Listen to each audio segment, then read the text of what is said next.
Hello and welcome to INSPIRE's Unplugged Dialogues series. INSPIRE is a Horizon Europe project that started in October 2022 and will finish at the end of September 2026. The aim of INSPIRE is to create the European Centre of Excellence on inclusive gender equality in research and innovation. INSPIRE has two main aims.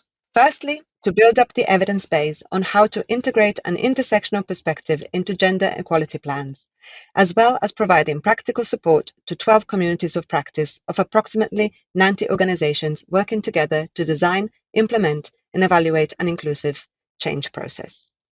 My name is Ella Fegitz, and I work at the Gender and Equality team at the University of Southern Denmark. I'm very pleased to introduce our guest today, Professor Jo-Anne Dillabough.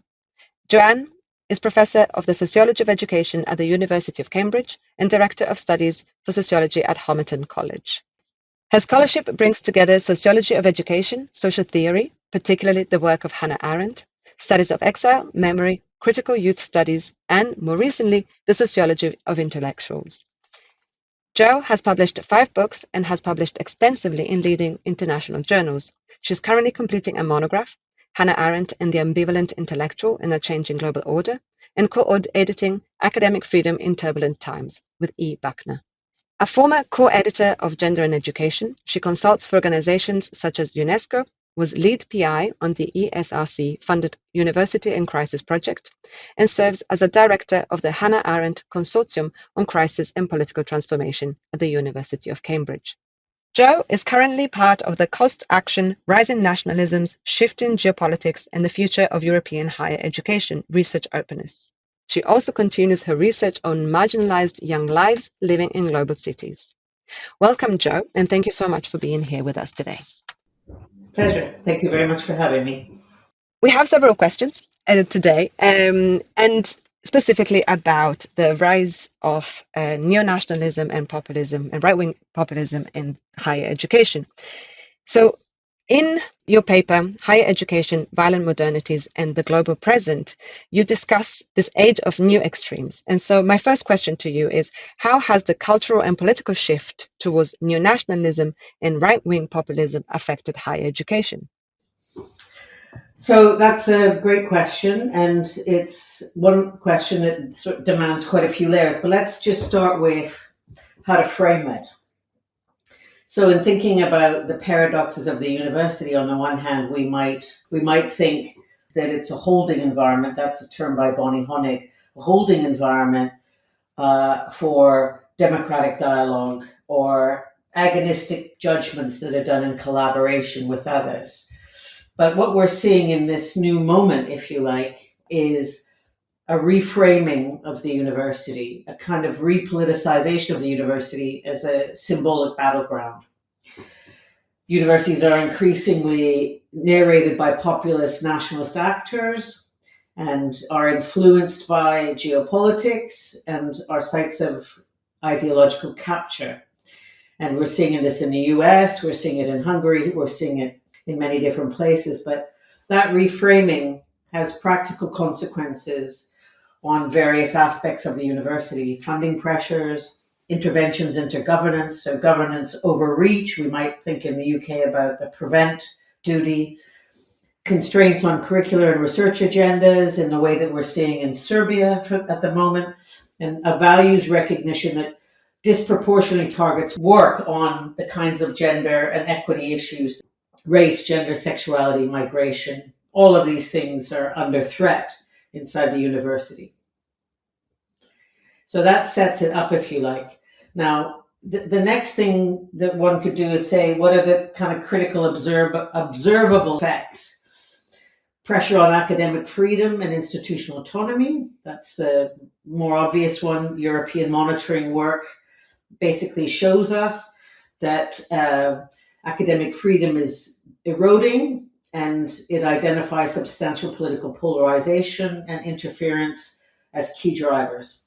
Hungary is flagged as the most prominent European case, but we're seeing this in other Eastern European countries as well: Romania, Georgia, Serbia, etc.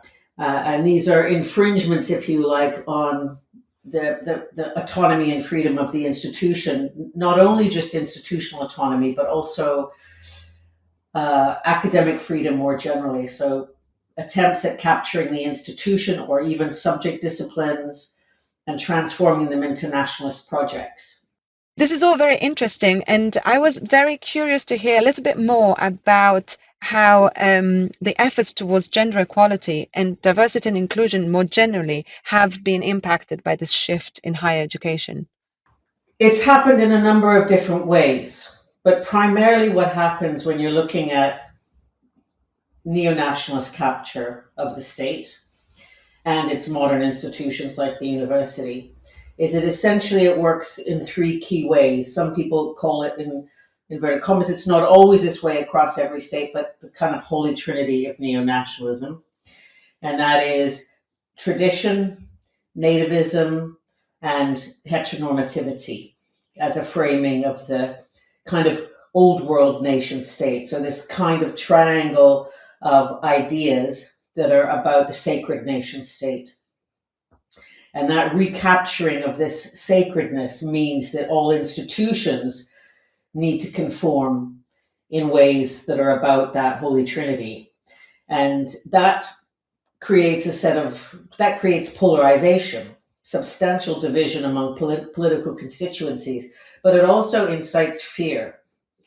And what happens when it incites fear is it draws those people who are feeling vulnerable politically to the right. And when you capture modern institutions to reflect this Holy Trinity, it also then reproduces these ideas. And essentially, that's where gender equity and other forms of equity politics start to slip away, or in more authoritarian contexts, are directly pushed out. So we saw that in Hungary. We're seeing it in other countries where gender studies departments are banned. We're seeing it in the US, where this is being reinforced. Florida is the exemplification of this, the state of Florida. Other places where that idea as a essentially a threat to this trinity is being pushed out of the institution. And so essentially you'll see a range of effects on how it works in nominally democratic places that are trying to enforce this idea of, if you like, nativism.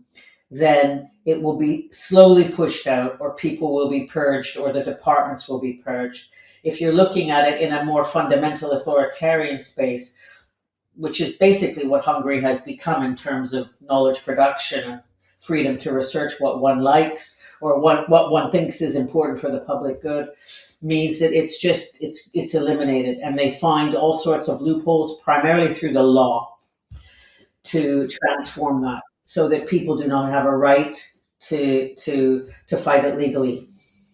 Some of it's new, new in the sense that as the growth of populism and authoritarianism have been on the rise in Europe across the last decade and more, that if you look to the deep south of the US, it's been there, for quite long periods of time. So sort of the underbelly is surfacing, but now we've got political governance structures that are enforcing it.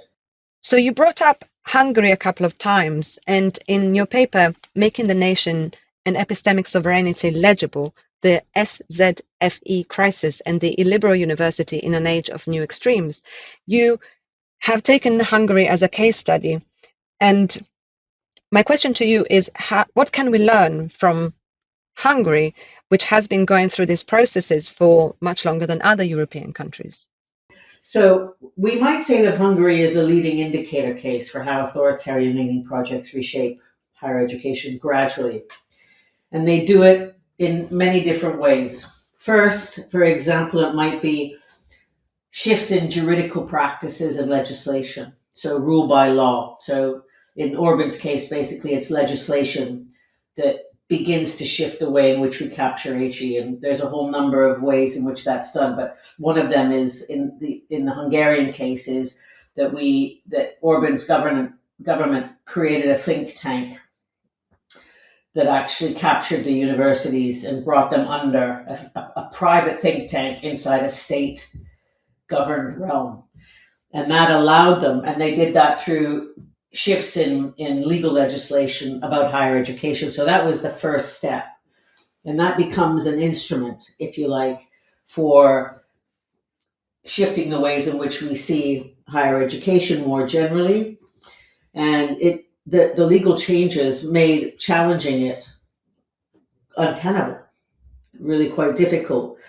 So the EU's top court later ruled against Hungary, but the damage had already been done in terms of the way they set this up, because they're an EU member state. So what we learn from this is the ways in which governance structures are able to operationalize the capture. And if we're actually trying to be forecasters, what we need to be engaged in is ensuring that such transformations can't take place. But that demands a strong, robust political constituency. And the real questions are what's happening in societies where it's highly individualized and even the ability to challenge it is limited. So that's one way in which we might think about how we learn transnationally about higher education being captured by particular governing approaches. So one of them is legal legislation. We might also think about it from the vantage point of not so much just taking the trope of the culture war per se, but thinking about kind of culture war technology. Hungary has mobilized culture wars. So as we spoke earlier in the first question, the removal of gender studies program from accredited studies lists illustrates how a government can turn symbolic conflict into concrete institutional restructuring. And the broader tightening around LGBTQ plus rights shows, for example, how the family and children rhetoric travels across policy domains and narrows the civic space that universities operate within. So they're using various polarization tropes, if you like, to split constituencies. And this kind of transnational diffusion, if you like, it matters because there are not isolated national stories. Networks of actors learn from each other. So, we know that there's an extensive far right and elite right conservative transatlantic network that are working substantively to have political influence globally. They're usually anti-staters, anti-taxers. We know the usual figures or the usual suspects, if you like. And, they essentially are working to incite cross-border inspiration among anti-democratic leaders, whilst also emphasizing cross-border solidarity as the countervailing force. So you get this global, transnational, anti-democratic movement, and trying to understand those practices and how they operationalize their politics is an important part of the story. But I think it's something we're missing in the critical higher education studies domain, and also in the political struggle against anti-democratic influence in higher ed. That is fascinating. And I think in some ways it brings us to the next question, which is in this context of like a highly organized and transnational force, how can we resist these pressures and who should be involved? Well, we can answer this in a number of ways, and they're really on their own insufficient explanations for what we need to do about this. But one of the things that I think we need to do is think about the principles and conditions upon which a university is premised inside the nation state and actually within coalitions transnationally, and to look at examples where resistance has mattered.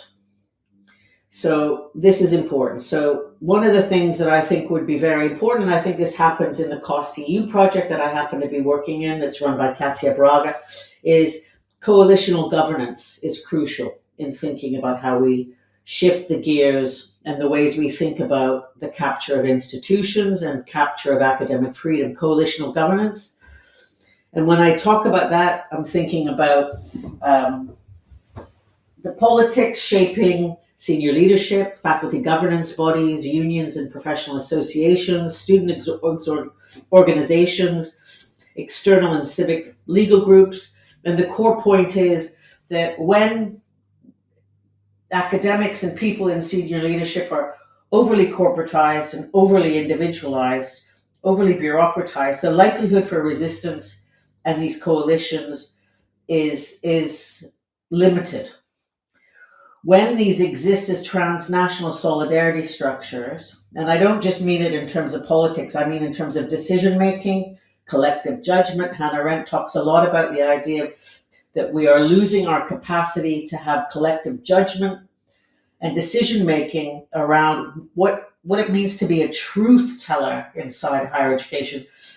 Truth teller, in other words, speaking truth to power, as Foucault would say, and resisting government overreach in ways that can only be done in coalitions rather than trying to do them as single institutions. So, that's part of the framing of how we want to think about that. Our individual silences fragment us from those coordinated projects and coordinated protests, if you like, in many ways. So that's one thing. I think the other thing we've got to be able to do is recognize the climates we're in. So we are in hostile climates. And we usually think that the most robust defense often connects to things like EDI, equal access and student support, academic freedom, rather than treating EDI as a standalone corporate program. And so these are the things that we have to do, because essentially if we look at what's happened to EDI inside the institution, one of the things that's happened is it's become corporatized and commodified rather than politicized in ways that actually transform how we do our work inside the institution. Nancy Fraser has a very interesting phrase that she talks about that said many academics became what she called progressive neoliberals, which meant that we were being absorbed by the institutions itself rather than remaining true to the promise of politics, in Arendt's words. And that progressive neoliberalism meant that all of the things that started to frame the institution, metrics, evaluation, risk registers, securitization of the institution, all of these things, and us being compliant with it means that we ourselves as, if you like, in inverted commas, however nostalgic it may be, public intellectuals, had lost our way in the project of protecting our common world. And that very competition has created some of the challenges. Now, I'm not putting populism on academics here. I'm trying to help us unpack the institutional dynamics that actually frame it. And so thinking about that very reality and trying to reimagine our roles or reconstructing that is also something that needs to be done in a transnational framework, because individual institutions are so heavily funded by the private sphere and are really, even if they're public, quasi-private. And that therefore means that there's a kind of built-in compliance structure that comes along with that project. And so thinking about how those decision making is done in a transnational sense, I think is really important. The other thing I think that would be useful is to look at examples that have had impact. So there are places, for example, where there's been legal success in particular contexts where universities have sought to champion such projects in a transnational context, and places where we can see real progress. So there is reputational accountability pressures on universities, and one of the things that we can see in institutions like, I don't know if you know about this, but CARA, which is a Council for At-Risk Scholars or Scholars at Risk, and bodies like AAUP that essentially can help strengthen institutions to support the public good or the common world. We're seeing active contestation of anti-equity laws via litigation and organized coalitions. There's some recent US cases that are looking at this. So there are places where we can also think about the landscape we're in. And we have to be honest about the landscape. Some institutions respond by retrenching or relabeling EDI infrastructures under political pressure. This is happening, which is really unfortunate. It serves in a short temporal moment to protect some services or a real loss of institutional capacity, but it doesn't do what Foucault tells us to do. In other words, to have courage to be truth tellers. It doesn't allow us, in a transnational sense, to stand up to the geopolitical powers that are trying to capture the institutions. And so I think there are a number of different ways. Transnational policy. I mean, there's an academic freedom network in Europe. I think the COST project is excellent in terms of trying to set up permanent infrastructures that allow us to deal with people who've been threatened inside institutions as a consequence of their own political views that would have been labeled woke. There are a number of things going on that could be useful, I think, in helping us understand this better. That's fantastic. Thank you so much. And I think it's so much that we can learn from. And in Inspire as a project, we are so eager to learn from other initiatives around us. So thank you so much for that. So I think we need to come to a close. Before we do, is there anything else that you would like to share that we haven't covered yet? Yeah, there are two extra points I think I'd like to add to show some strategic depth in terms of how we think about these problems. And I'd say this isn't really only a values debate or a so-called culture war debate about who is a legitimate person inside the state and who should be represented in the university.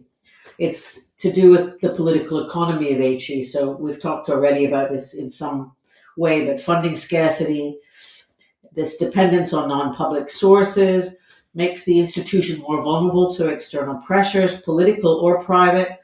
The European monitoring work that's taking place explicitly flags reliance on non-public funding and budget cuts as a risk factor for academic freedom. So that's the political economy side of it. But there are other things that are important here, which are that HE has become part of a transnational field of struggle. So, this is crucial when we think about, what's happening in the geopolitics of this framework. And essentially, if we're losing sight of that common world, that universities are about the common world, and we lose the capacity, as a great scholar, Linda Zerilli, refers to as the collective political promise of our collective judgments. I mean, that's how we get to the truth of the matter, essentially, is by working together to agonize over how to get to the truth of the matter and to be truth tellers that actually can resist some of these government overreach. If we lose the conditions for that, then we've got problems. And so it's basically looking at the relationship between the two of those things. All these other things that are happening to universities put the politics of freedom inside the university at risk. And on the other hand, the political conditions for making these transnational decision-making practices that create this idea of the truth teller that can fight transnationally the encroachment of the state into universities, if you like. And so those are the critical things that I'd be thinking about.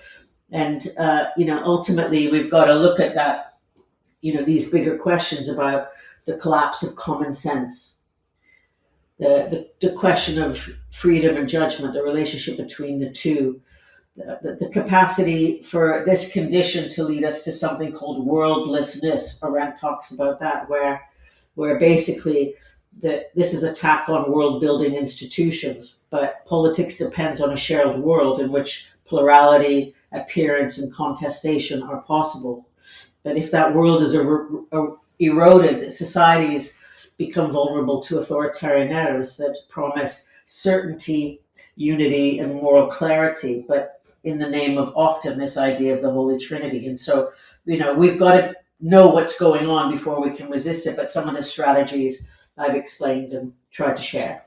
Thank you so much, Jo. You've given us so much to think about, so many challenges in the current moment, but also so much inspiration for things that we can collectively do or try to aim towards.